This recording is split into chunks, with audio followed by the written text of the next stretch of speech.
Boa noite, amigos da internet, irmãos de Ideal Espírita. É com grande alegria que nos reunimos em mais essa oportunidade sobre as bênçãos de Jesus num dia tão especial como hoje, 18 de abril de 2020. Vamos falar um pouco disso hoje. Há 163 anos atrás, estava sendo lançado o Livro dos Espíritos. As pessoas estão chegando, damos as nossas boas-vindas a todos. Temos aí nosso irmão Renato, sempre aí conosco, a Andréia, a Rosângela, minha irmã, o William, abraço William, o Roger, a Clara, minha esposa Águida. Estamos todos aí unidos e vamos fazer a nossa prece de início, então. Como sempre fazemos antes de começarmos os estudos da nossa casa.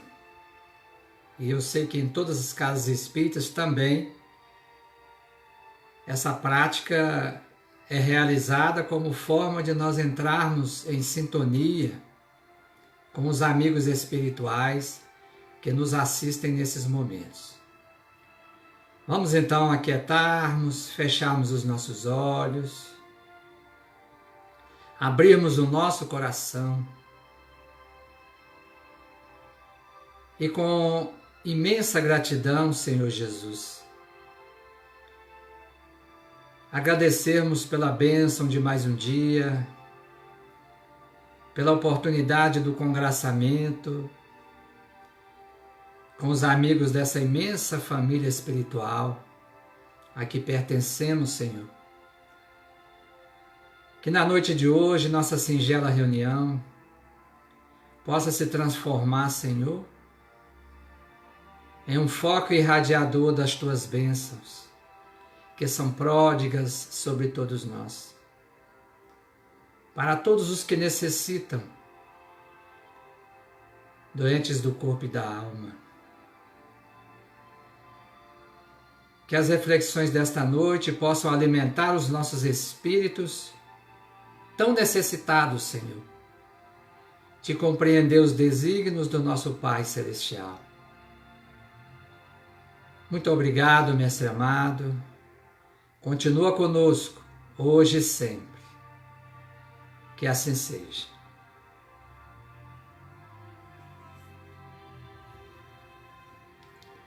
Então, nós falávamos, dessa presença espiritual que deve, presidir, por assim dizer, as nossas reuniões.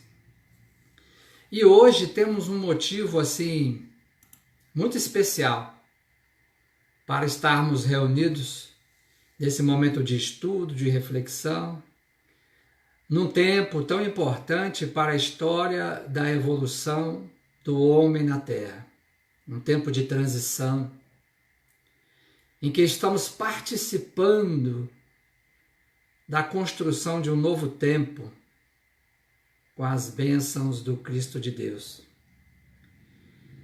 E hoje, exatamente há 163 anos atrás, na Galeria d'Orléans, em Paris, na livraria Dantou, no edifício Palais Royal, num sábado de primavera, Hippolyte Léon Denisard Rivaio, que veio mais tarde a se autodenominar Allan Kardec, que foi um nome de um sacerdote druida, um nome que ele teve de uma encarnação anterior. Ele trazia, materializava para o mundo a terceira revelação, ou a terceira forma de enxergarmos uma mesma lei, que é exatamente o Livro dos Espíritos, marcando o advento na Terra da doutrina espírita. E isso é tão extraordinário porque isso foi em 18 de abril de 1857. E por que é tão extraordinário? Porque nós demoramos 1857 anos para entendermos a pergunta 625 do Livro dos Espíritos, né? Qual é o tipo mais perfeito que Deus ofereceu ao homem para lhe servir de guia e modelo? E os Espíritos respondem com uma síntese extraordinária. Vede Jesus.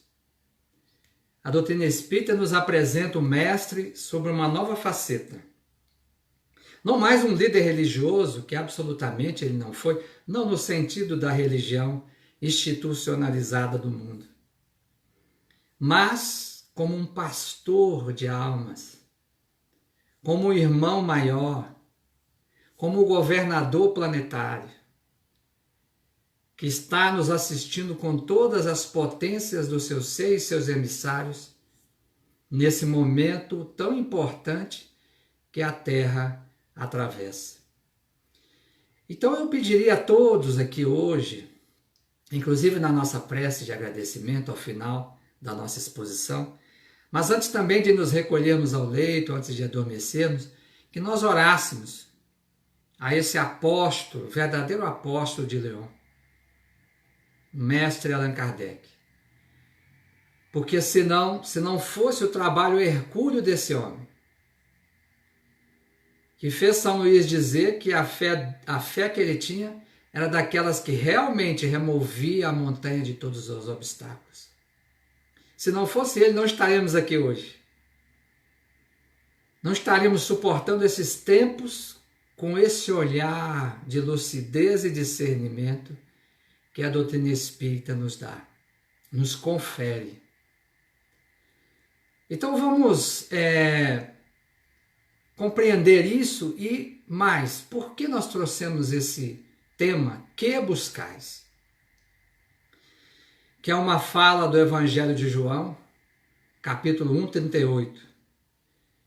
E está dentro de um versículo que diz assim: e Jesus, voltando-se e vendo que eles o seguiam, disse-lhes: que buscais? Essa frase sempre me intrigou. E ela ecoa na nossa acústica da alma já há 2000 anos. O que nós estamos buscando? Recebemos um tesouro extraordinário nas mãos nessa encarnação, que é a doutrina espírita, e o que nós estamos fazendo com esse tesouro que o Criador nos permitiu ter acesso na presente encarnação. Interessante a gente situar essa frase de Jesus. Importante a gente situar. Essa frase dele se deu no momento em que João Batista estava com alguns discípulos e ele passou por eles. Isso, alguns versículos anteriores, João narra isso lá no Evangelho dele. E ao ver Jesus circulando, João Batista diz para os discípulos assim: eis o Cordeiro de Deus. E os discípulos, ouvindo aquilo, 2 deles passaram a seguir Jesus. Jesus caminhando, 2 deles passaram a seguir Jesus. Alguns versículos adiante, João esclarece que um deles era André, irmão de Simão Pedro. E Jesus então vira e diz para eles assim: que buscais? Vocês estão me seguindo, mas que buscais? Nós dizemos que somos seguidores do Cristo, mas o que nós de fato estamos buscando com a mensagem de Jesus? E para refletir sobre isso, nessa data tão especial, nós trouxemos aqui do livro Caminho, Verdade e Vida, psicografado por Francisco Cândido Xavier, pelo Espírito Emmanuel, o capítulo 22, que Emmanuel, sabiamente, como tudo que ele fez, ele nos traz elucidações sobre essa passagem, sobre esse versículo, João 1,38. E Jesus, voltando-se e vendo que eles o seguiam, diz-lhes: que buscais? E aí, Emmanuel começa a sua explicação sobre esse versículo com a seguinte frase: a vida em si é conjunto divino de experiências. Cada existência isolada oferece ao homem o proveito de novos conhecimentos. A aquisição de valores religiosos, entretanto, é o mais importante de todos, em virtude de constituir o movimento de iluminação definitiva da alma para Deus. Essa frase de Emmanuel, colocando a religião, não a religião humana, institucionalizada, hierarquizada, quase uma empresa, mas o sentimento de religação do homem a Deus. Essa é a tônica da evolução. Toda a dinâmica da evolução que aprendemos na doutrina espírita é para que nós possamos retornar como filhos pródigos à casa paterna, ou seja, nos religarmos ao Criador. Temos andado afastados dele. E é muito bonito porque Emmanuel coloca na explicação sobre a doutrina espírita que a gente pode simbolizar o espiritismo como um triângulo de forças espirituais. Está lá no prefácio ou definição do livro Consolador. Ele fala que podemos simbolizar a doutrina espírita como um triângulo de forças espirituais. Nesse triângulo, a ciência e a filosofia são os dois vértices de baixo, que se ligam ou que vinculam essa visão da doutrina espírita à Terra, à horizontalidade da Terra. Porém, a religião é o vértice, é o ângulo divino que a liga ao céu, é o vértice superior. A religião significando a questão moral que a doutrina espírita nos traz. Então, no seu aspecto científico e filosófico, é próprio da ciência e da filosofia as indagações sobre as leis da natureza e também sobre as questões da origem do ser. Quem nós somos, de onde nós viemos, para onde vamos. O livro dos Espíritos está cheio desses questionamentos. Mas a parte capital, que vai nos fazer avançar, é o conhecimento do aspecto moral. E Kardec diz lá na parte de conclusão dos livros dos Espíritos que o Espiritismo não vingaria no mundo pelo fenômeno, mas pela sua capacidade de transformar moralmente o ser humano, o homem. E essa capacidade está na legenda de a doutrina espírita ser o cristianismo redivivo. Ou seja, de lançar novos olhar, novas luzes sobre a mensagem esquecida, que o Hermínio Miranda chama cristianismo, a mensagem esquecida. Então é muito importante nós compreendermos isso. E dentro disso, dentro desse direcionamento, nós vamos entender que a pergunta de Jesus, que buscais, não foi feita para corpos, para personalidades. Essa pergunta de Jesus foi feita para o que de fato nós somos, nossa essência divina. Aquilo que levou Jesus a dizer, vós sois deuses, vós sois a luz do mundo, mas também que levou ele a dizer, faça brilhar a vossa luz. Então é importante nós entendermos que esse tesouro que é a doutrina espírita nos veio para que a gente possa fazer brilhar a nossa luz. E que temos feito? Que temos buscado com isso? A frase seguinte já lança um olhar diferente sobre essa fala de Jesus. Diz Emmanuel assim, os homens, contudo, estendem a esse departamento divino as questões da busca da religiosidade verdadeira, dessa religação com o divino. Então, os homens, contudo, estendem a esse departamento divino a sua viciação de sentimentos, no jogo inferior dos interesses egoísticos. O que Emmanuel quer dizer com interesses egoísticos? Melhor, o que é o tão falado ego? De onde derivou-se aquilo que os espíritos consideram como a raiz de todos os males, o egoísmo. Que tem um irmão gêmeo chamado orgulho.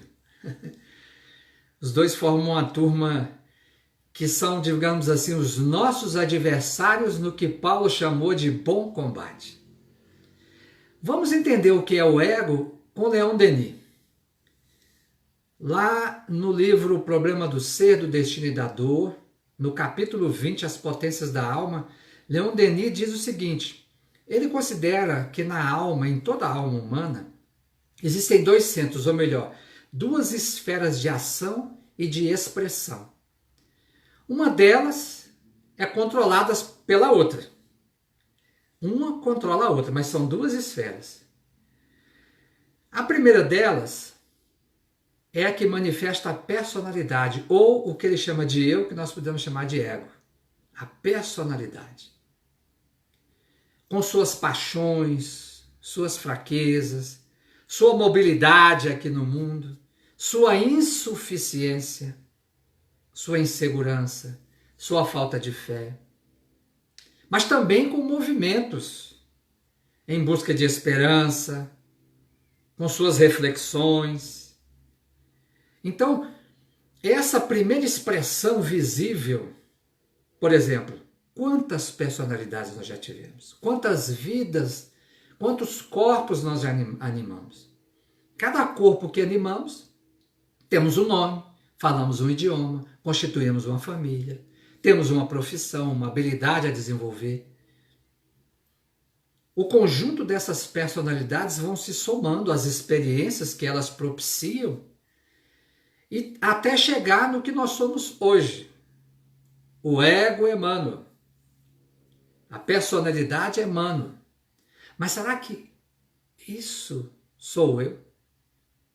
É o que Leon Denis prossegue dizendo: enquanto essa personalidade for a reguladora de nosso proceder, temos a vida inferior semeada de provações e males. Porque ela é apenas uma expressão de algo maior, de uma outra esfera, de um outro centro interior, que controla esse, mas que nós não temos o conhecimento dele ainda. Por isso que Jesus falou: conhecereis a verdade, ela vos libertará. O que é a verdade? É tudo que é eterno. E o que é eterno é esse centro divino, essa esfera divina. E aí, Leon Denis diz: a outra, interna, profunda, imutável, não muda. Como o ego, quantas expressões de ego nós já tivemos?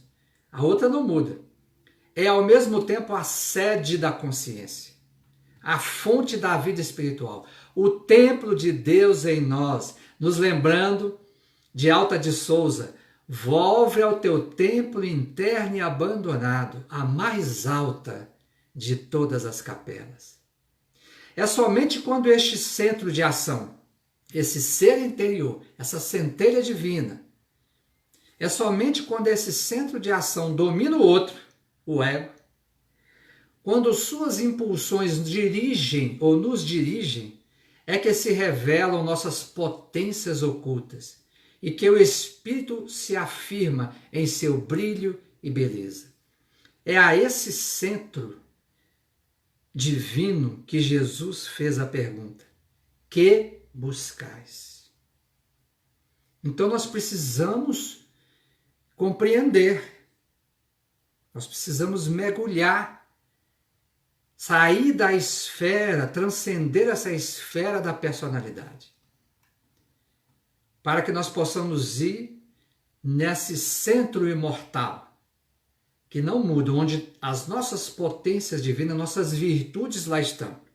O que o ego faz é ser a expressão, o canal do que vem desse nosso centro divino, né? E como é que a gente ativa isso?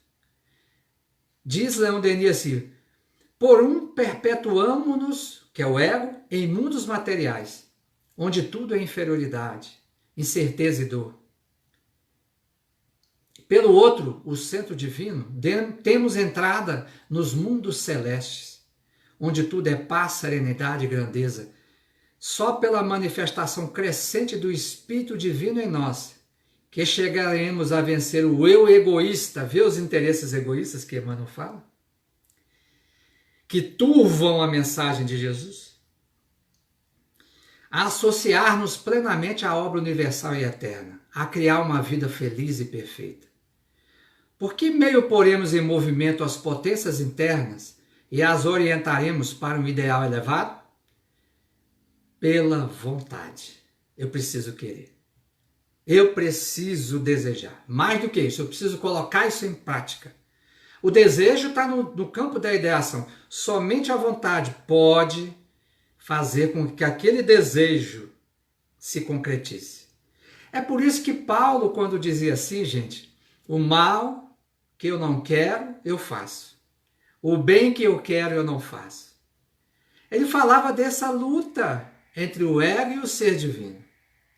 Nós já queremos o bem, mas para que a gente possa fazer com que haja supremacia desse ser divino sobre a nossa personalidade, que ainda se compraz com as questões mundanas, no sentido da materialidade, do egoísmo, de querer tudo para si, eu preciso usar a minha vontade. E para isso eu preciso de disciplina. Aí nós vamos entender por que quando o Chico Xavier começou a tarefa dele com Emmanuel, e Emmanuel, ele falou o que eu preciso fazer. Emmanuel falou 3 coisas. A primeira, disciplina. A segunda, disciplina. A terceira, disciplina. Para criarmos, entre aspas, novos hábitos, porque na verdade não são novos hábitos. Hábitos são condicionamentos. O que nós vamos fazer é acessar a nossa condição natural, a nossa condição divina. Precisamos ter vontade. Precisamos querer. Para que a gente possa romper esse casulo do ego e voarmos como uma borboleta na metamorfose. Essa é a nossa transformação. Aquilo que Paulo chamava do homem novo em Cristo. Emmanuel prossegue. Os templos de pedra estão cheios de promessas injustificáveis e de votos absurdos. Muitos devotos pretendem encontrar a divina providência. Muitos devotos pretendem encontrar na divina providência uma força subornável. Olha o ego aí. A gente quer barganhar com Deus, com a divina providência, eivada de privilégios e preferências. Outros se socorrem no plano espiritual com o propósito de solucionar problemas mesquinhos. Ainda estamos achando que a divina providência vai ceder aos nossos apelos mesquinhos, quando nós já temos a lucidez que a doutrina espírita nos confere, o conhecimento. E é importante porque aquele que mais se dá, mais será pedido. Quanto mais conhecimento, quanto mais o leque da nossa consciência se abre, maior responsabilidade temos sobre a construção dos nossos destinos. E embora esse tesouro incomensurável, que é a doutrina espírita, que nos foi confiado, nos foi dado acesso, embora tenhamos eles nas mãos, a gente ainda repete, ainda nos contentamos com as migalhas do ego. Eu me lembrei aqui quando Emmanuel diz, queremos barganhar com a providência divina, né? Uma força subornável, buscando privilégios e preferências, como se o Criador tivesse privilégios na sua criação, né? Como se o Pai não fosse o Pai nosso, ou seja, de todos nós. Para ver como a gente é infantil. O Divaldo conta um caso muito interessante de uma mulher que foi pagar uma promessa que havia feito. Ela tinha tido uma doença muito grave e fez promessas para Dr. Bezerra de Menezes, fez promessa também para o Nosso Senhor do Bonfim, uma pessoa baiana de muita fé. A promessa para Nosso Senhor do Bonfim, ela disse que ia subir a escadaria do Bonfim de joelhos. E o Divaldo disse que perguntou, e a senhora fez isso? Ela falou, fez. Entrei no táxi, ajoelhei no chão, o moço subiu e depois desceu a escadaria. Aí o Divaldo disse assim, meu Deus, fazendo barganha com o santo. E depois ela foi até a Mansão do Caminho para fazer uma doação para a compra de pãezinhos, né? E queria que o Divaldo recebesse o dinheiro ali. O Divaldo falou, não, minha filha, vá lá na tesouraria, né? Ela nem se deu ao trabalho de comprar os pãezinhos e levar. Para ver a nossa infantilidade. Porque nós temos um universo dentro de nós a conquistar. Precisamos, então, responder a Jesus, que buscais? O que nós estamos buscando na presente vida? Continuarmos nos alimentando dessas migalhas que o ego se satisfaz com ela, ou de fato nos alimentarmos desse banquete espiritual, desse oceano inesgotável da graça, do amor e da sabedoria de Deus, que podemos conquistar através da mudança de referência. É algo que nós vamos refletir até o final da nossa exposição hoje. E aí, eu me lembrei de um sermão do Padre Antônio Vieira, um grande ícone da Igreja Católica, um sermão que ele fez lá em 1648, chamado Sermão da Sexagésima. É muito famoso esse sermão. E ele fala assim, olha, isso foi em 1648. Ele fala assim, porque ontem poucos convertiam tantos, e hoje tantos convertem tão poucos. Por que ontem os cristãos, poucos, convertiam multidões? E hoje, tantos que se elegem a pregadores. Eu fiquei preocupado, né? Porque a gente gosta de fazer palestras e lives, né? Por que não conseguimos tocar os corações? Será que a palavra de Deus perdeu o valor? Isso é uma síntese, gente, porque é um sermão bem grande, né? Será que a palavra de Deus perdeu o valor? Será que ela não tem o mesmo significado que tinha outrora? Absolutamente não é isso. Porque as palavras são palavras de vida eterna. Como diria o evangelista, né? São as palavras do Cristo, são as palavras de vida eterna. O evangelho é o evangelho de Deus e vale em todas as épocas e em todos os recantos do universo. Bom, se a palavra não mudou, se ela continua atrativa, como em qualquer época da humanidade, por que ontem poucos convertiam tantos e hoje tantos convertem tão poucos? Será que as plateias é que mudaram? As plateias é que são diferentes? Será que os homens de ontem eram diferentes dos homens de hoje? Se nós formos olhar a história, mudamos muito pouco, porque os homens de hoje são os homens de ontem, reencarnados. E ainda, embora tenhamos progredido muito na inteligência, não é? Na razão, mas na questão moral, mudamos muito pouco, não é? E é óbvio, o Padre Vieira faz uma correlação aqui com a parábola do semeador, dos vários terrenos que existem, né? Você se lembra dessa parábola?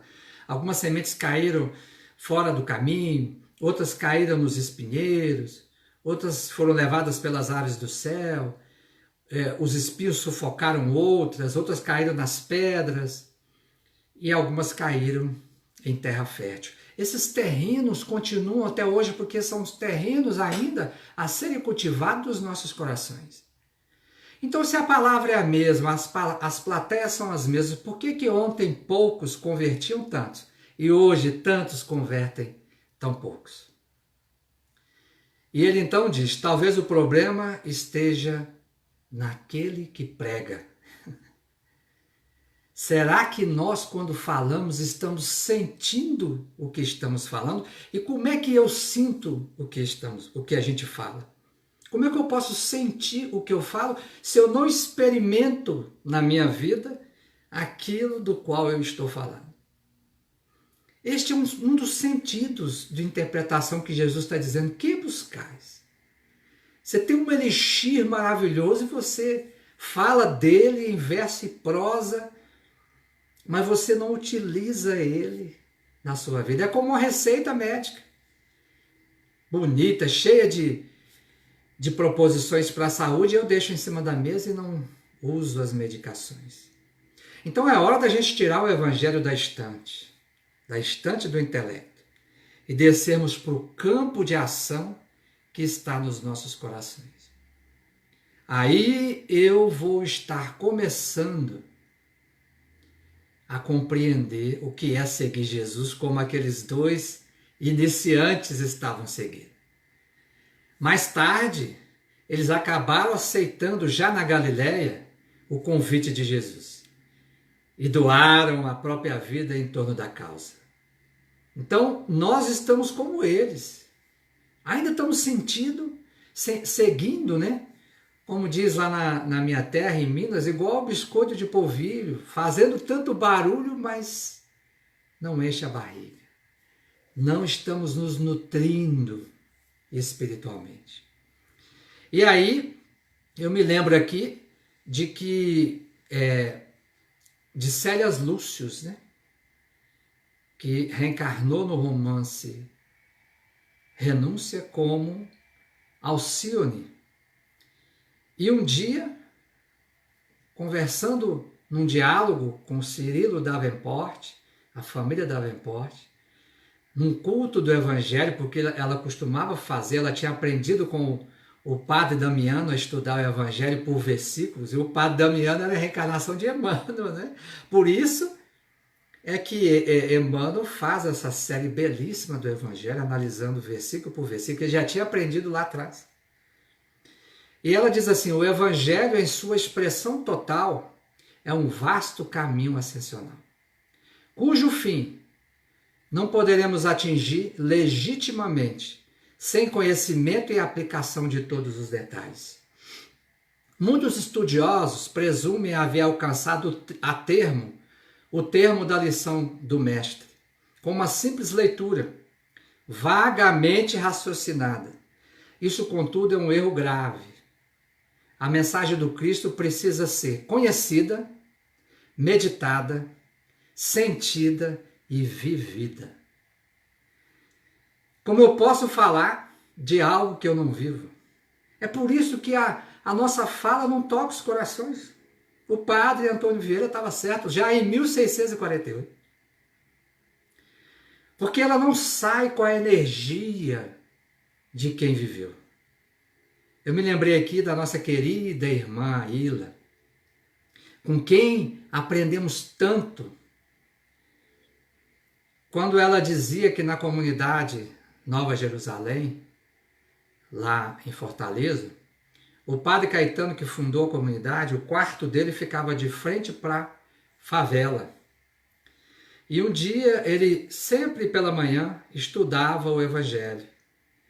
E ele viu uma fumaça entrando assim pelo quarto dele, e ele ficou preocupado, saiu, olhou na janela e viu um casebre saindo muita fumaça. Ele: ô, dona fulana, o que está acontecendo aí? Não, padre, é que acabou o gás e eu preciso fazer um mingau pro neném. E eu peguei aqui uns cavacos e tal, umas madeirinhas aqui, estou fazendo um foguinho aqui. Não, para com isso, ela vai pôr fogo no barraco, peraí, vou comprar um gás para a senhora. Saiu, comprou o gás, voltou, colocou o gás para ela. Quando ele retornou e sentou para continuar o estudo, as palavras de Jesus do Evangelho tinham outro entendimento para ele. É isso. É assim que a gente desperta as nossas potências divinas. E aí o intelecto e o conhecimento vira sabedoria. Porque por enquanto nós só temos conhecimento. Nós teremos sabedoria quando nós colocarmos em prática, como Alcione diz aqui. A mensagem do Cristo precisa ser conhecida, meditada, sentida e vivida. Então, é essa proposta que a doutrina espírita veio trazer para nós. Por isso que ela é o cristianismo redivivo. Ela é o consolador prometido. Ela consola porque esclarece. E ao esclarecer, nos motiva a sermos melhores. A buscarmos essa transformação íntima. Não é? Isso é muito importante nós termos esse conhecimento.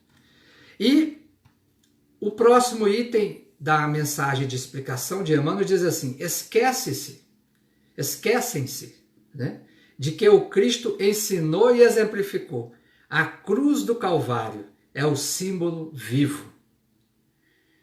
Então, na verdade, gente, se a gente está seguindo Jesus como aqueles dois discípulos, que mais tarde de fato se tornaram discípulos e viraram apóstolos, nós precisamos prestar atenção, porque a trajetória de Jesus é uma trajetória das nossas vidas. E nós temos, aliás, foi ele que disse, né? Quem quiser vir após mim, tome a sua cruz e siga-me. Foi ele que disse isso. E para tomar essa cruz é viver o ensino e a exemplificação do Evangelho, em todas as circunstâncias. E quem vai ser crucificado ali é o nosso ego. E aí nós trouxemos uma passagem que a gente já comentou essa semana, no Gotas de Esperança, mas que trouxemos aqui novamente para refletirmos junto.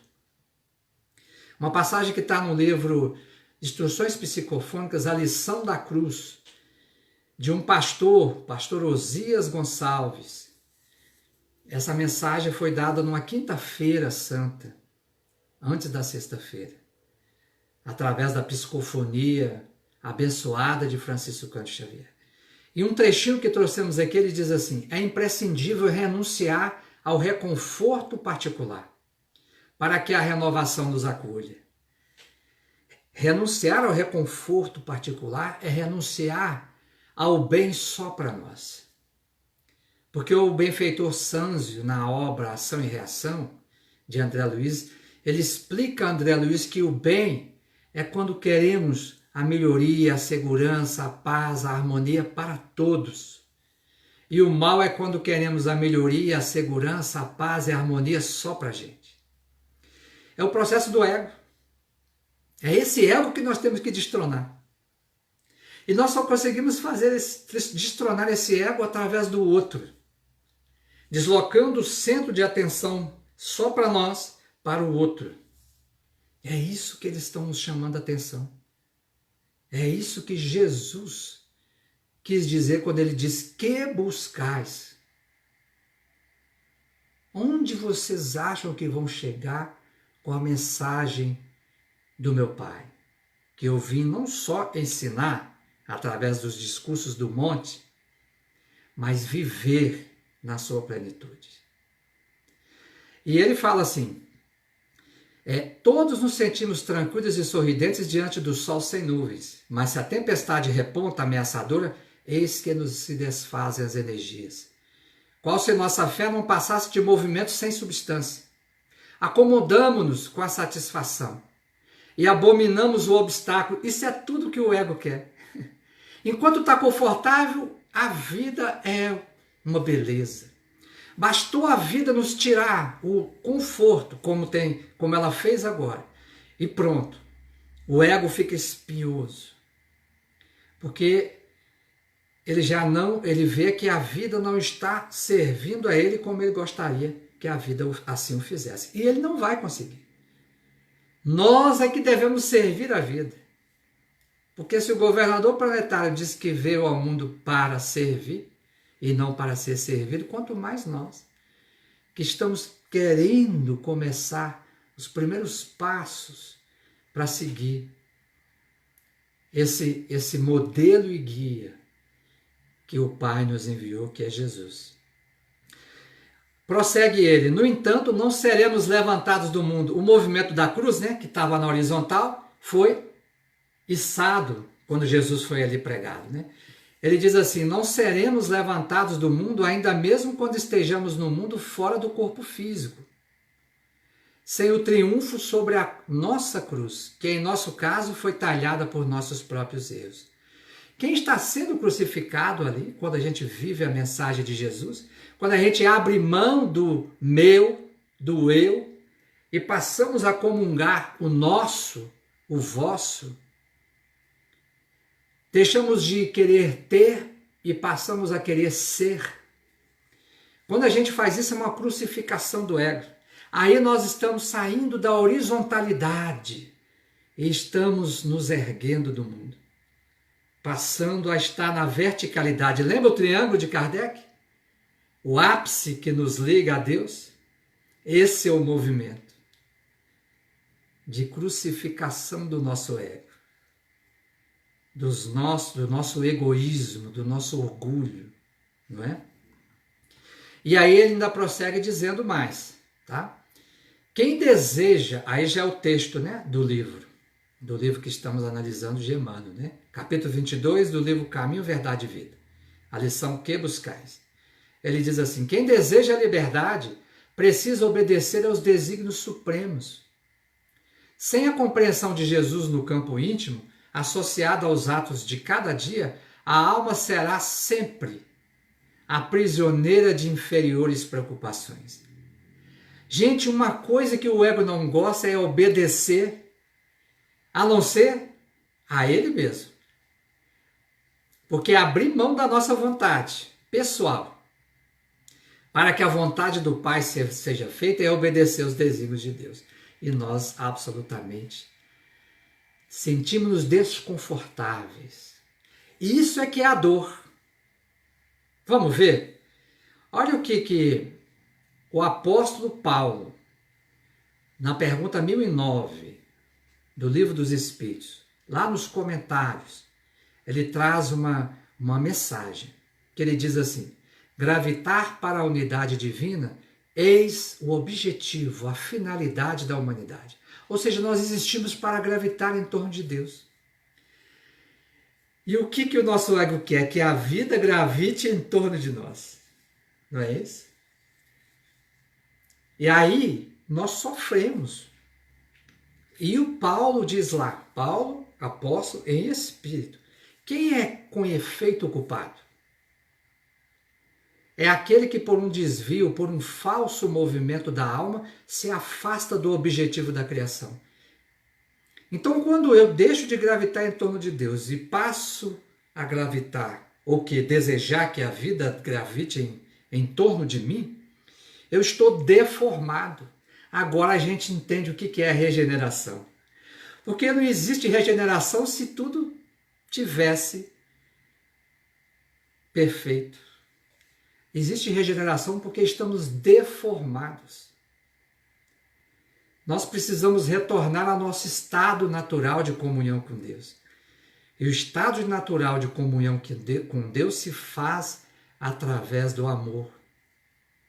E um desses movimentos que a lei nos faz para poder nos alinhar de novo com o Criador se chama dor. Aí ele diz assim, o Espírito Paulo, né? Que é o castigo? A consequência natural derivada desse falso movimento. Deixamos de gravitar em torno de Deus, passamos a querer gravitar, que tudo gravite em torno de nós. Esse falso movimento gera um castigo que é a dor, que é uma certa soma de dores necessária a desgostá-lo da sua deformidade, pela experimentação do sofrimento. A dor, na verdade, é o grito do ego, da inconformação do ego, que não quer se submeter ao ser divino. Aquele que Paulo dizia assim, o bem que eu quero, eu não faço. Então, quando o bem que eu quero, eu faço, isso significa a crucificação do meu ego. É difícil, gente, a gente abrir mão dos nossos desejos pessoais. E não sou eu que estou dizendo isso, não. Na pergunta 895 do Livro dos Espíritos, Kardec pergunta assim, posto de lado os defeitos e os vícios, acerca dos quais ninguém se pode equivocar, qual é o sinal mais característico da imperfeição? O que é a imperfeição? Os Espíritos respondem sucintamente, o interesse pessoal. Essa é a maior de todas as imperfeições. Foi isso que lá no Gênesis, naquele papo da serpente, com Adão ali e Eva, você lembra da história? o Criador disse para eles assim, ó, Deus falou assim, vocês não comam da árvore do conhecimento do bem e do mal. Porque se vocês comerem, vocês vão morrer. E essa árvore do conhecimento do bem e do mal, quem estava no centro do jardim é a árvore da vida, que é o Criador, que é o mantenedor da vida no universo. Essa eles podiam comer o fruto à vontade, mas a árvore do conhecimento do bem e do mal, vocês não comam, senão vocês vão morrer. A serpente ardilosamente chegou e disse assim, o Criador falou isso? Olha, gente, eu estou falando com as minhas palavras, né? A linguagem lá é muito mais profunda e metafórica. Mas ela fala assim, você sabe por que ele proibiu vocês de comer o fruto da árvore do conhecimento do bem e do mal, e que não era uma maçã? Aí eles falam, não. Falou, olha, porque se vocês comerem, vocês vão se tornar também iguais a Deus. Esse é o nosso grande problema. Quando eu quero que a vida gravite ao meu redor, eu estou dizendo assim, Deus, se afasta que eu vou assumir. Eu vou legislar sobre o que é o bem e o mal, de acordo com o que eu quero. E aí eu sofro. Esse é o grande pecado original que é dito em algumas outras religiões da fé cristã. Essa desconexão. Aí eu me desconectei com o Criador. Embora ele esteja presente em mim. Ele sabe que esse é só um momento de perturbação, de desatino. Porque um dia nós cairemos em si, ou em nós, como fez o filho pródigo. O sofrimento era tanto, estava cuidando de porcos e comendo comida de porco. Que significa uma vibração extremamente densa, porque o porco era um animal impuro para os judeus. A parábola tem essa conotação. E aí, o sofrimento era tão grande, afastado de Deus, afastado da nutrição do Espírito, nutrindo-se das coisas transitórias do mundo, dos tesouros que a traça corrói e o ladrão rouba, que a gente um dia caiu em si. E aí eu falei, meu Deus, eu sou filho do Altíssimo, tenho uma casa, tenho um pai. Esse é o movimento de retorno. E o sofrimento é o coadjuvante da lei. Mas não é porque a lei ela é impiedosa, um verdugo, um braço de um Deus que castiga. Porque Kardec mesmo diz, no capítulo das leis morais, no Livro dos Espíritos, que a lei de justiça é também de justiça, amor e caridade. Na verdade, a construção desse sofrimento fomos nós que fizemos. O coronavírus fomos nós que provocamos. Com o nosso egoísmo, de não sabermos conviver uns com os outros, de sermos indiferentes à dor do outro, de queremos tudo para nós. E ele está nos mostrando esses aspectos, de que só é possível uma vida em paz e harmonia na face da terra se vivermos em fraternidade. E aí, ao mesmo tempo, Kardec, na pergunta 893, pergunta qual é a mais meritória de todas as virtudes.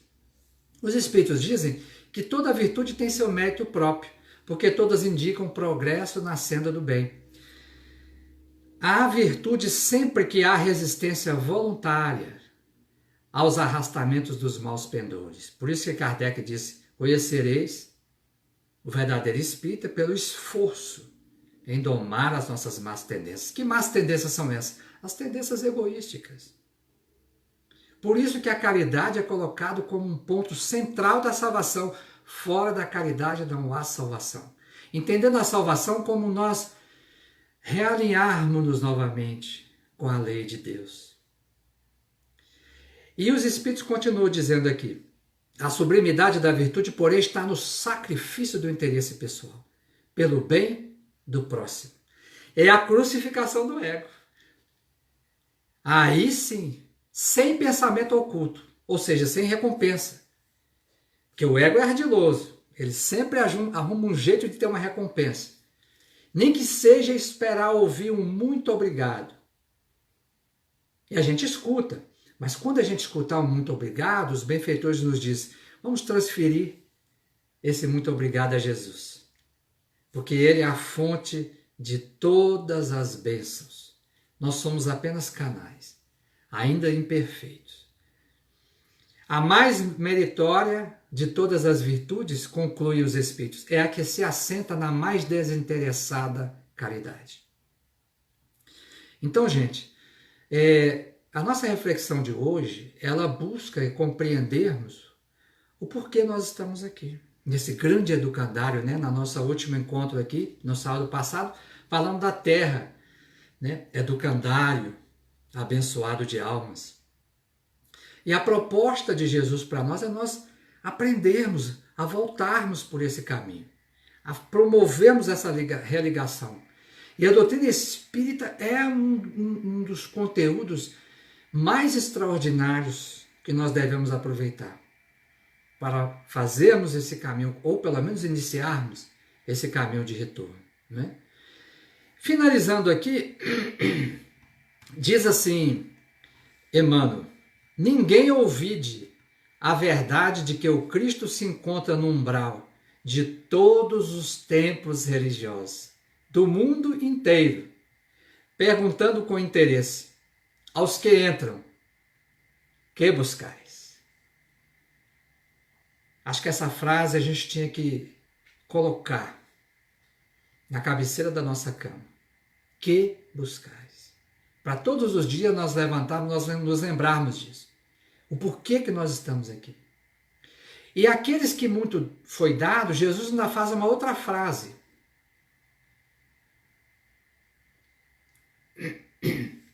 Que diz assim, que fazeis de especial? Porque, gente, com os recursos que nos foram concedidos nessa vida, o que nós estamos fazendo de especial? O que é fazer de especial? O que nós estamos fazendo de diferente em relação ao que fizemos ontem, em vidas anteriores ou nessa mesma vida? Ou será que estamos repetindo sobre novas roupagens do ego os mesmos movimentos,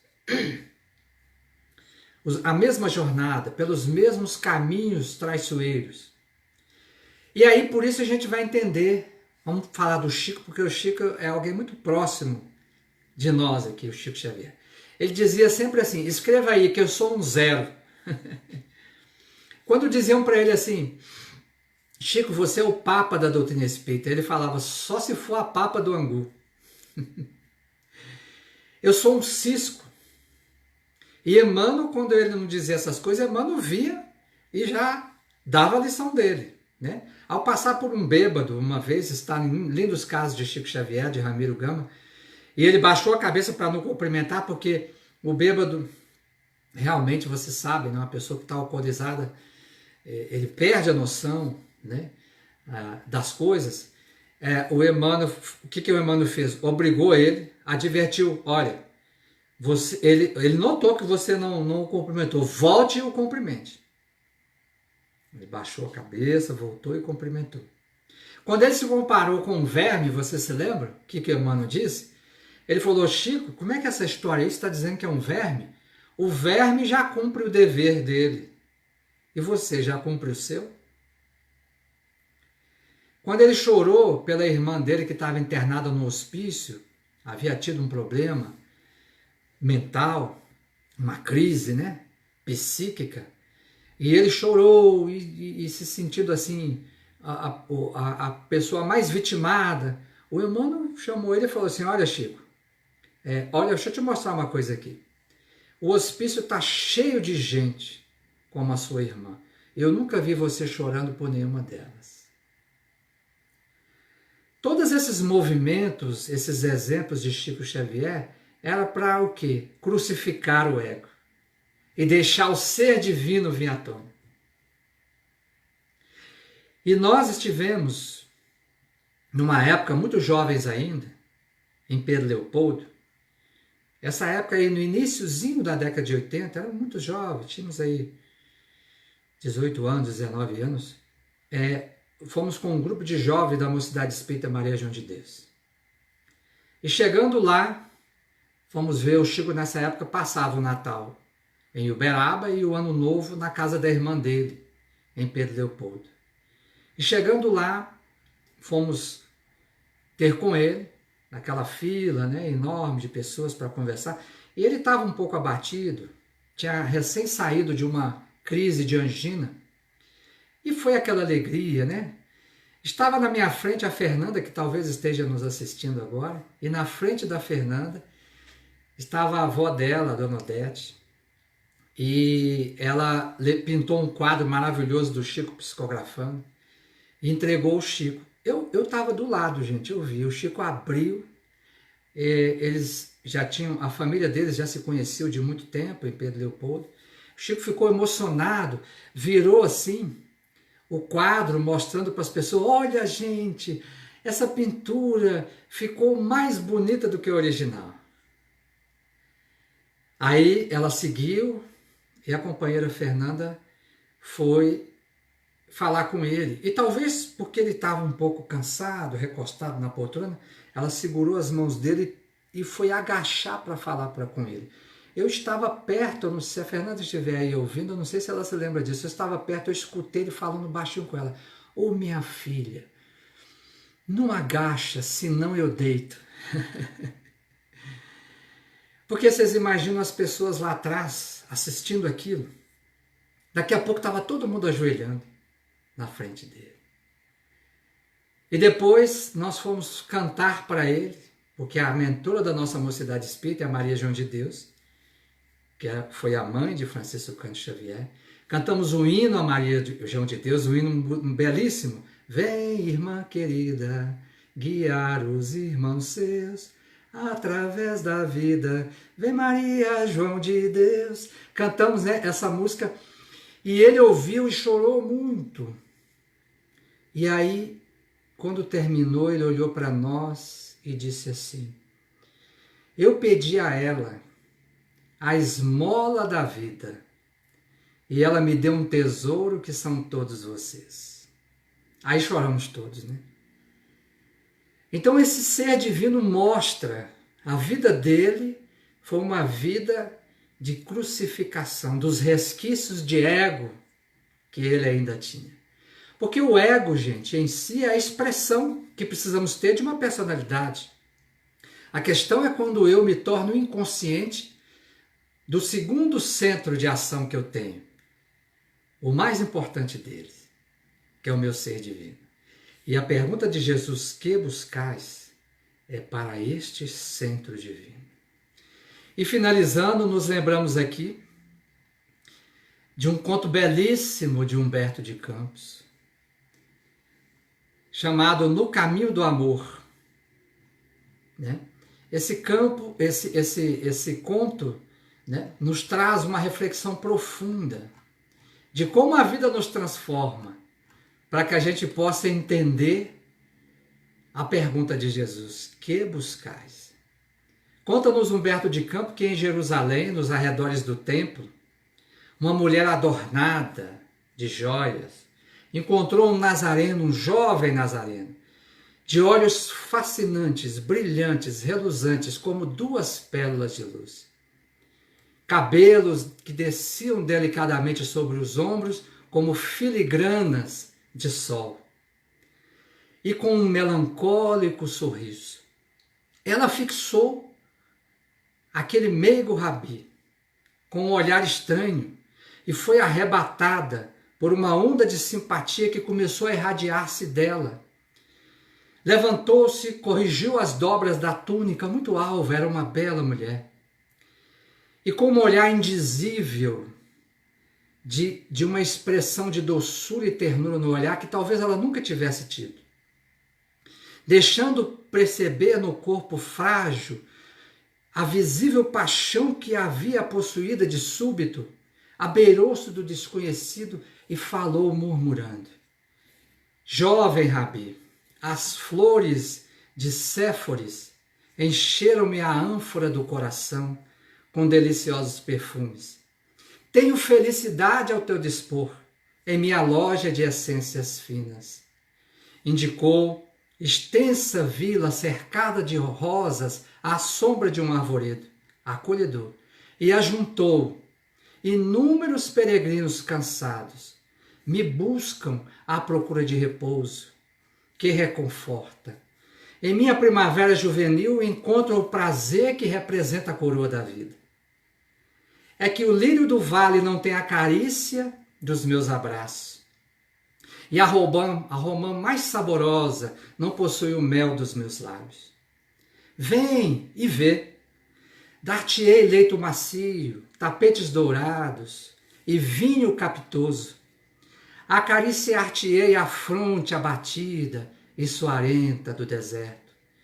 Curar-te-ei o cansaço da viagem longa. Descansarei os teus pés em água de nardo e ouvirás feliz as harpas e os alaúdes de meu jardim. Eu tenho a meu serviço músicos e dançarinas exercitados em palácios ilustres. Ante a incompreensível mudez do viajor, tornou súplice. Depois de leve pausa, jovem, por que não respondes? Descobri em teus olhos diferente chama, e assim procedo por amar-te. Tenho sede de afeição que me complete a vida.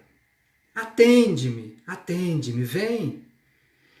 Jesus parecia não perceber a vibração febril com que semelhantes palavras eram pronunciadas. E notando-lhe a expressão fisionômica indefinível, a vendedora de essências, acrescentou um tanto angustiada: não vens, Senhor, não vens? O mestre, com um olhar de compaixão nos olhos, ante aquele olhar esfogueado, apenas murmurou: agora não. Depois, no entanto, quem sabe? A mulher desprezada, cheia de enfeites, sentindo-se menosprezada, prorrompeu em sarcasmos, virou as costas e partiu. Transcorrido 2 anos, Jesus levantava paralíticos ao pé do tanque de Betesda, quando uma venerável anciã judia aproximou-se dele e lhe pediu socorro para uma infeliz criatura que estava em sofrimento atroz. O mestre seguiu-a sem hesitar. Num pardieiro denegrido, um corpo chagado, exalava gemidos lancinantes. A disputada mercadora de aromas ali se encontrava, carcomida de úlceras, a pele enegrecida, o rosto disforme, feridas sanguinolentas, potilhavam-lhe a carne, agora semelhante ao esterco da terra. À exceção dos olhos profundos e indagadores, nada mais lhe restava da feminilidade antiga. Era uma sombra leprosa, de que ninguém ousava se aproximar. Fitou o mestre e reconheceu. Era o mesmo mancebo nazareno, de porte sublime e atraente expressão. O Cristo estendeu-lhe os braços, tocado de intraduzível ternura, e convidou: vem a mim, tu que sofres. Na casa de meu Pai nunca se extingue a esperança. A interpelada quis recuar, conturbada de assombro, mas não conseguiu mover os próprios dedos, que a lepra já havia enrijecido, gritando de dor. O mestre, porém, transbordando compaixão, prosternou-se fraternal e aconchegou-a mansamente ao peito.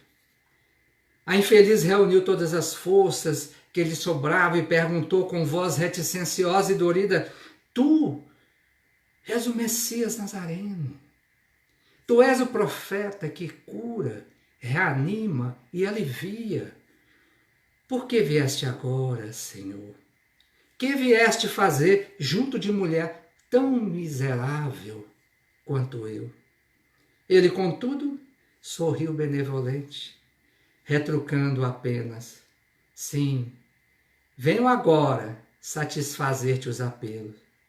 E recordando-lhe as palavras do primeiro encontro, acentuou compassivo: venho agora, filha minha, porque descubro em teus olhos diferente chama, e procedo assim por muito te amar. Que as experiências que estamos vivendo possam acender essa chama em nosso olhar, porque os olhos são as portas da alma. Se isso ocorrer, meus amigos, teremos respondido à pergunta de Jesus: que buscais? Embora através da dor. Mas é o caminho que escolhemos. E ele nos levará de volta ao seio do nosso Pai Celestial. Lembro agora de Viktor Frankl, que viveu os horrores da Segunda Guerra Mundial num campo de concentração, vendo seus familiares serem dizimados. Ele conseguiu sobreviver. E num livro que ele fala sobre o sentido da vida, ele conta que todos os dias, quando ele via todas aqueles horrores, ele pensava: existe um núcleo na alma humana que é um núcleo saudável. É imune a todas essas coisas que estou vendo e sentindo e experimentando. E este núcleo jamais será afetado por toda a insensatez do mundo. Que nós possamos compreender isso e, mais do que isso, abrirmos-nos de vez para o chamado de Jesus. Que buscais. Muita paz, saúde e alegria a todos. Vamos fazer a nossa oração de hoje. Quem quiser colocar um copo de água, uma jarra de água, para que possa ser fluidificada pelos amigos espirituais. Vamos erguer os nossos pensamentos a Deus e pedir ao Senhor da vida, através do seu Filho lucigênito Jesus, que possa amparar a todos nós nesta jornada em que buscamos a cada dia caminharmos ao encontro dessa nova alvorada que surge no mundo de regeneração. Senhor Jesus, derrama sobre nós as tuas bênçãos, aponta-nos o caminho, sê o nosso guia, Senhor, que possamos, à medida das nossas condições ainda tão pequenas, copiarmos, Senhor, o teu modelo, que é o modelo daqueles que alcançam a vitória sobre si mesmos. É o modelo daquele que o teu servo, Paulo de Tarso, já nos dizia. É o modelo que nos auxilia a vencer o bom combate. Que estas bênçãos, Senhor, se espraiem sobre os nossos lares, sobre os lares dos nossos amigos, sobre os hospitais, os manicômios, os presídios, os leitos de dor, os casebres das periferias, sobre, Senhor, os que moram debaixo das pontes, das marquises, enfim, sobre todos os corações das tuas ovelhas que o Pai te confiou. Graças te damos, Senhor. Continua conosco hoje, agora e sempre. Que assim seja. Meus amigos, foi uma alegria estar com todos vocês nessa noite, nesse momento tão importante que atravessamos. Continuamos juntos. Recebam o nosso abraço, que nos abracemos em espírito, a fim de que possamos em breve nos abraçarmos fisicamente com a graça de Deus. Paz, saúde e alegria a todos e até o nosso próximo encontro. Graças a Deus.